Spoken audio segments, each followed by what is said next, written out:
Hi friends, இன்றைக்கி வந்து ஸ்கூலுக்கு வந்து என்ன அப்படின்னு பார்த்தீங்கன்னா சப்பாத்தி வச்சுக்கிறேன். சப்பாத்திக்கு வந்து தொட்டுக்க வந்து பன்னீர் பட்டர் மசாலா,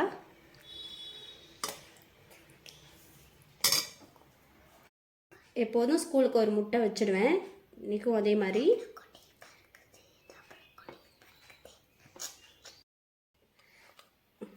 இதில் கிவிப்பழம் வச்சிடலாம். இன்றைக்கி வந்து ஸ்கூல் ஸ்நாக்ஸ்க்கு வந்து மாதுளம்பழமும் ஆரஞ்சு தான் வைக்க போகிறேன்.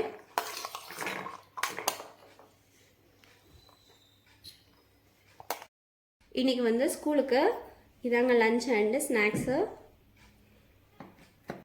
காலையில் எல்லோரும் குடிக்கிறதுக்கு வந்து உளுந்தங்கஞ்சி கொஞ்சமாக தட்டைப்பயிறு அவிச்சு வச்சுருக்கேன். காலையில் குழந்தைங்க சாப்பிட்றதுக்கு தோசையும் சாம்பாரும் ரெடி பண்ணியிருக்கேன்.